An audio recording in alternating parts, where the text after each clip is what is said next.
오늘은 크라운 치료 후 교합 문제가 발생되는 환자의 케이스를 리뷰해 보겠습니다. 제 카페에서 내려오시면 여기 보이시는 교합 치료,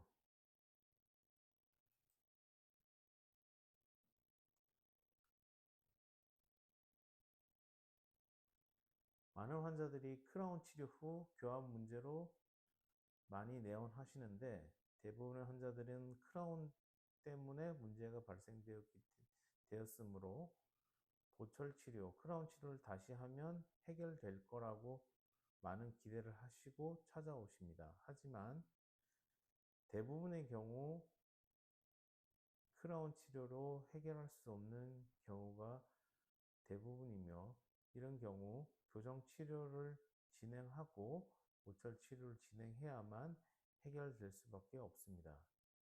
환자분은 크라운 치료 후 문제가 생겨서 여러 번의 교합 조절을 하고 그 이후에 앞니가 부딪힌다는 내용으로 저에게 찾아오신 분입니다.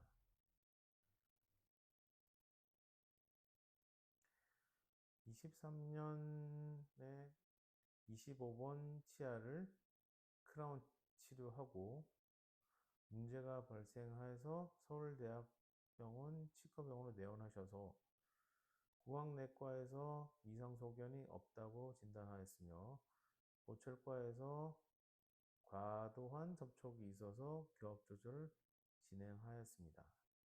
교합 조절 당일에는 편했으나 그 다음날부터 앞니가 부딪히고 불편감이 지속되어 다시 구강내과에서 약 처방을 해주고 증상은 호전되지 않았으며 1년간 약 처방만 해줬다고 하셔서 문제는 해결되지 않고 계속 불편함이 있어서 환자분은 구강내과랑 다툼이 생겨서 서울대학병원이랑 치료를 그만두신 상태입니다. 많은 환자분들이 가는 거의 비슷한 경로로 구강내과를 가고 보철과를 가고 구강내과로 가는 일반적인 패턴을 보입니다. 여러 가지 치료를 받으셨고 최종적으로 37번 크라운 치료 후 교합이 이상해서 발음 이상이 발생됐고 교합 조절하고 나서 앞니가 닿는다는 주소로 내원하셨습니다. 11번, 41번, 21번, 31번, 23번, 33번이 먼저 닿는다고 하셨고, 그리고 앞니가 먼저 닿아서 이 불편함을 없애기 위해서 입을 계속 벌리고 계셨고, 그로 인하여 턱이 불편하다고 하셨습니다. 11번과 21번 닿는 것은 조기접촉이 해결될 수 있고 23번이 닿는 건 견치 유도이기 때문에 정상적인 교합일 수도 있습니다. 하지만 11번, 21번은 문제가 있기 때문에 치료가 필요하였고 다시 설명드리겠습니다. 환자분이 가지고 계신 문제점은 앞니 반대교합이 있었고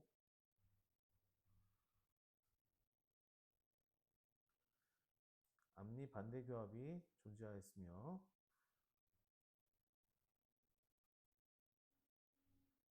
견치가 절단교합으로 상태에 있으며 결국 절단교합은 견치 유도가 안 되기 때문에 불안정한 앞니교합입니다.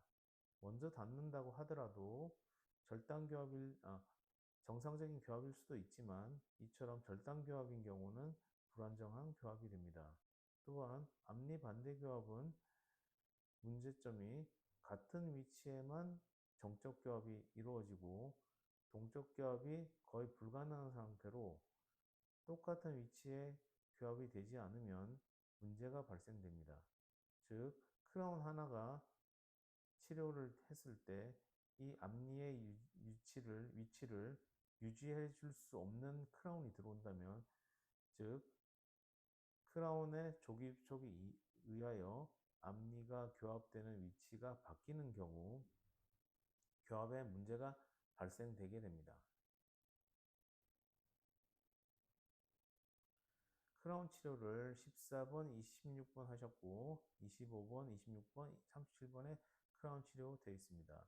모든 크라운들은 비정상적인 치아 형태를 가지고 있었고 또한 치아 마모가 협축 교두에 마모가 심한 걸로 보아 이 꽉 무는 증상이 거의 100% 있을 거로 판단됩니다.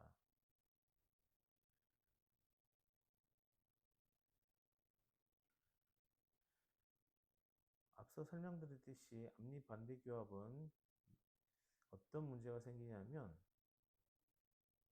크라운을 잘못 치료, 어금니에 크라운을 잘못 치료했을 경우 그로 인하여 앞니 말할 때마다 앞니가 부딪히거나 어금니가 부딪힐 수 있고 음식을 씹을 때 어금니에 미끄러지거나 부딪히거나 교합이 높다는 느낌을 드실 수 있으며 또한 아침에 일어나서 턱 관절 통증이나 편두통 같은 게 발생될 수 있습니다.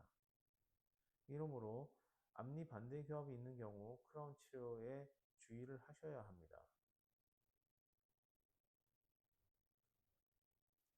또한 견치 절단 교합 또한 견치 유도가 되지 않기 때문에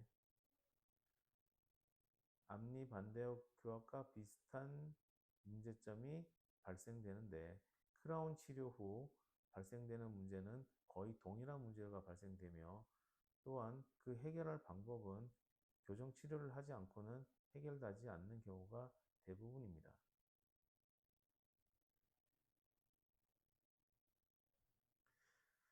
절단 교합일 경우 견치 유도가 되지 않기 때문에 좌우로 움직였을 때 큰 어금니가 부딪히게 되고 이 부딪힘은 미끄러짐, 부딪힘, 교합이 높음 이런 것으로 표현하는 환자분들이 다양하게 표현합니다. 그 원인은 조기 접촉이지만 그 근본적인 원인은 견치 유도가 되지 않기 때문입니다. 크라운은 비정상적으로 치료되어 있고 또한 여러 번의 교합 조절을 하셨고 그로 인한 문제점이 발생되는데 교합 조절이라는 것은 굉장히 위험한 치료입니다. 정적 교합과 동적 교합을 분리하여 교합 조절을 하여야 하지만 대부분의 치과 의사들이 그걸 분리할 수 있는 능력도 없고 교합이 어떻게 되는지 알 수 없기 때문에 무조건 높다 그러면 환자가 높다고 하면 갈아내는 게 일반적인 일어나는 일입니다.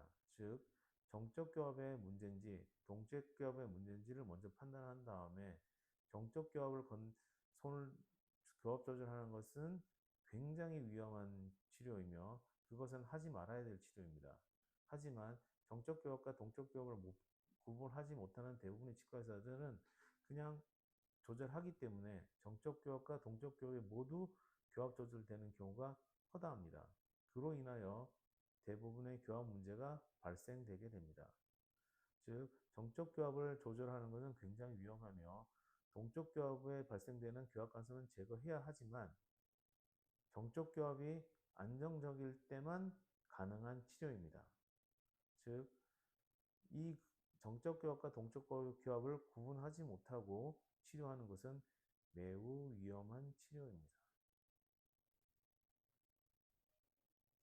그러므로 앞서 설명드렸듯이 크라운 치료 후 문제 생긴 경우 크라운 치료를 재치료를 하면 해결될 거라고 판단하시지만 문제점은 다른 부위의 치아에 교합 조절을 어디 했는지를 알 수가 없고 그 양은 얼마 정도 되는지 알 수 없기 때문에 그 조절한 양을 크라운 치료한다는 것은 불가능한 일이며 그 양 또한 매우 미세한 양이기 때문에 그거를 다시 원상태로 회복하는 것은 불가능하다고 보시면 됩니다. 그러므로 교정 치료가 반드시 필요하고 교정 치료 후 보철 치료가 진행되어야 합니다.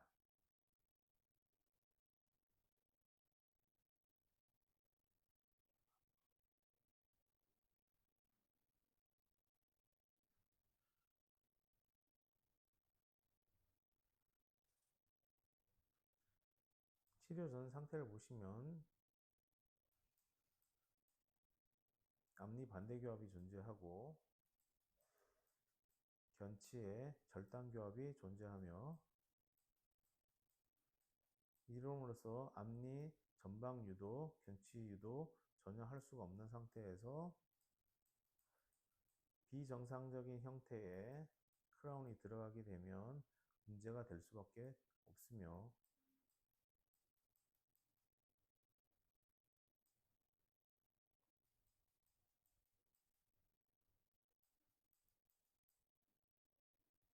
교합 상태를 보셔도 앞니 쪽에 교합이 많이 되는 게 보입니다. 이 이유는 앞니 반대교합과 견치 절단교합을 의해서 나타나는 현상으로서 앞니의 교합이 이렇게 되는 경우 어금니 교합을 맞추는 것은 굉장히 어려우며 즉 교정치료로 앞니 반대교합과 견치 절단교합은 해결해야만 하는 상태입니다.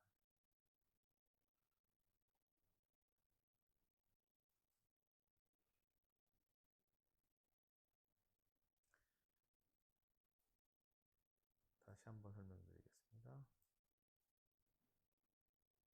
치료 전 상태이며 앞니 반대교합이 관찰되고 견치 절단교합, 견치 절단교합, 여기는 아예 교합이 되지 않고 여기도 교합되지 않기 때문에 견치 유도, 전방 유도 전혀 할 수가 없는 상태입니다.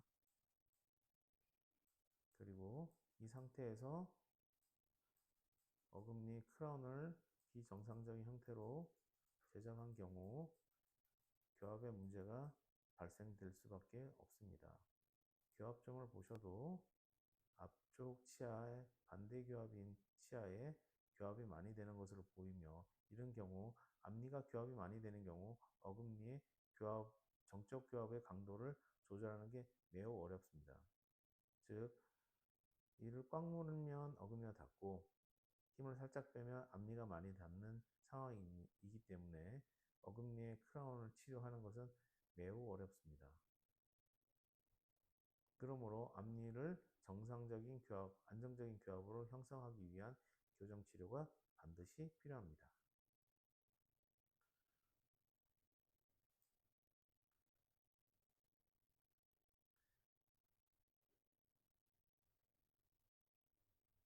첫 번째 교정 치료를 진행하였습니다. 저희 병에서는 간접 접착술을 모든 환자에 적용하여 브라켓이 정확한 위치에 정확한 방향으로 접착할 수 있도록 하고 있습니다. 먼저 석고 모형에다가 정확한 위치에 브라켓을 위치하고 트레이를 이용하여 브라켓을 다 석고 모형에서 분리한 다음 환자의 구강 내에서 바로 접착하게 됩니다. 이 장점은 브라켓을 정확하게 붙일 수 있고 또한 그 결과 교합이 안정적인 교합을 형성하는 데 유리합니다.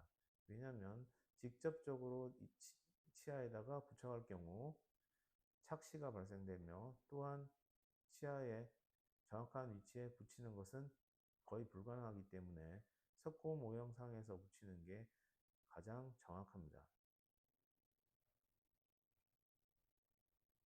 간접 접착술을 이용하여 브라켓을 접착하였고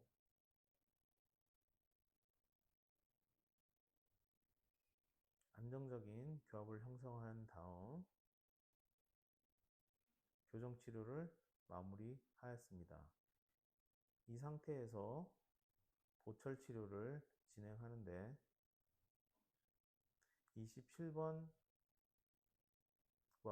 37번 사이에 교합이 되지 않고 37번이 불규칙한 교합 평면을 가지고 있었기 때문에 37번 크라운을 정상적인 그러니까 규칙적인 교합 평면을 올렸을 때 27번과 교합이 잘 되지 않는 것으로 판단하여 27번을 안쪽으로 이동시키는 교정 치료를 진행하였습니다.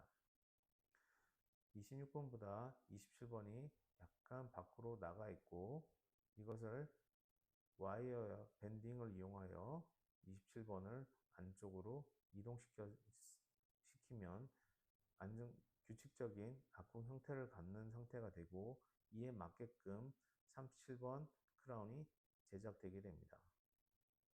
규칙적인 교합 평면과 적절한 오버젯 오버바이트를 형성함으로써 안정적인 교합을 형성할 수 있습니다.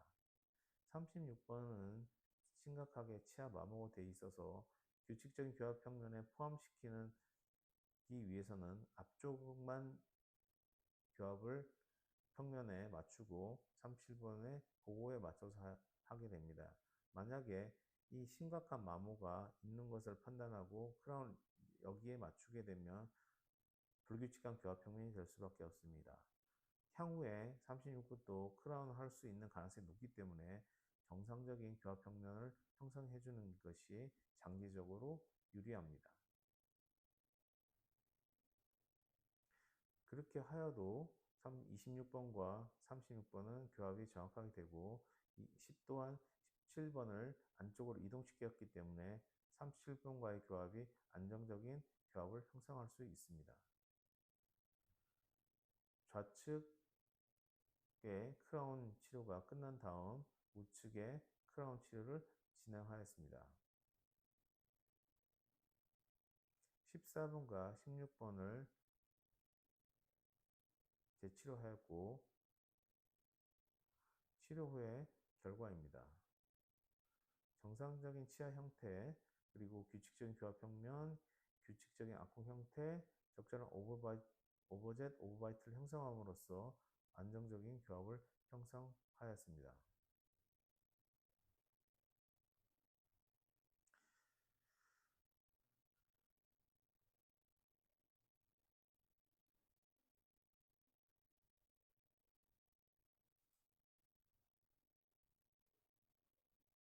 치료 후의 결과를 보시면 앞니의 견치 유도와 전방 유도가 될 수 있도록 오버젯 오버바이트를 형성하였고, 규칙적인 교합 평면과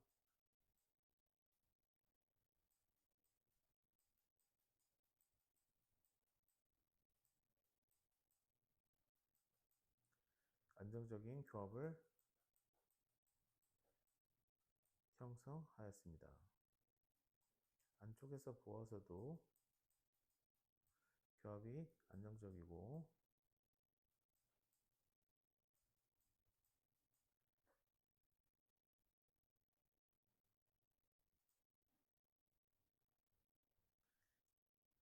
최종적으로 교합 안정화 치료를 통해 전체적인 정적 교합과 동적 교합을 최종적으로 안정적인 상태로 만들어줍니다.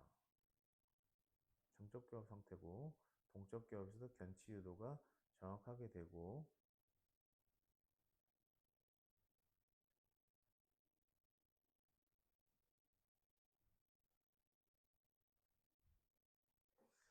즉 앞니의 교합이 되는 것이 문제가 될 수도 있고 되지 않는 경우도 있습니다. 무슨 뜻이냐면, 환자분은 시작하기 전에 교합이 앞니가 먼저 닿는다는 것이 문제였으나, 그 문제점은 앞니 반대교합과 견치 절단교합으로 일어나는 일이었습니다. 치료 후에 견치의 위치를 보시면 오버젯 오버바이트가 형성되어 있고,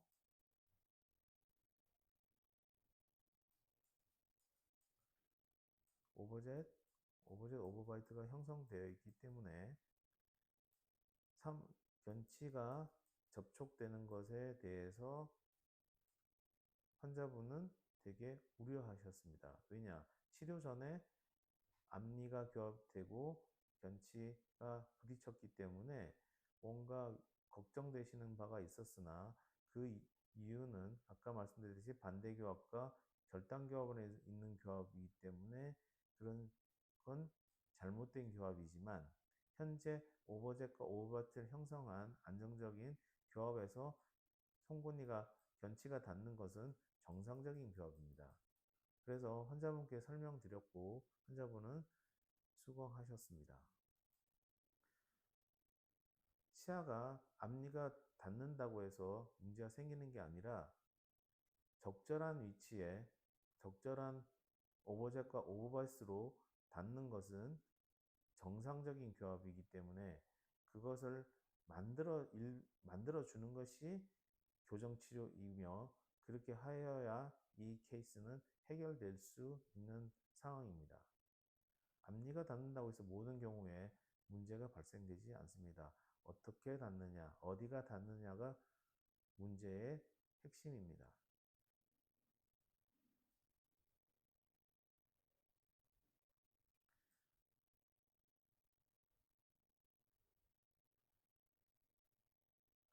치료 전후를 보시면 반대교합과 절단교합이 해결되어 적절한 오버젯, 오버하이트 형성되었기 때문에 전치유도와 견치유도가 가능한 상태로 바뀌었고 이로 인하여 구치부의 조기 접촉은 발생되지 않습니다.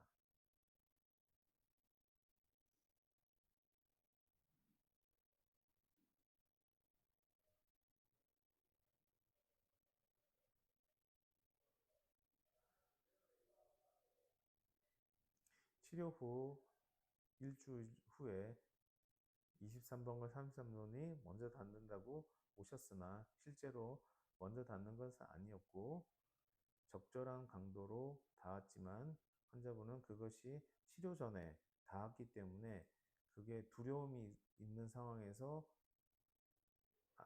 견치가 닿으니 불안했던 걸로 판단됩니다.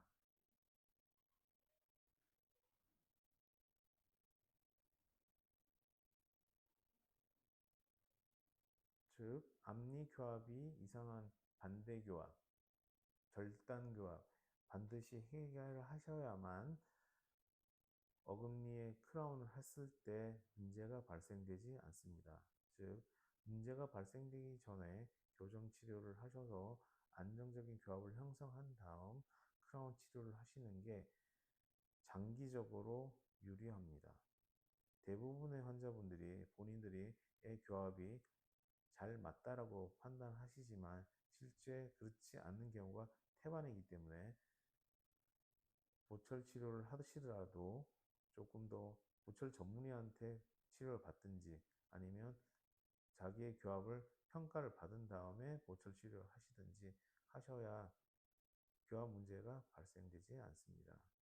오늘은 여기까지 리뷰해 보겠습니다.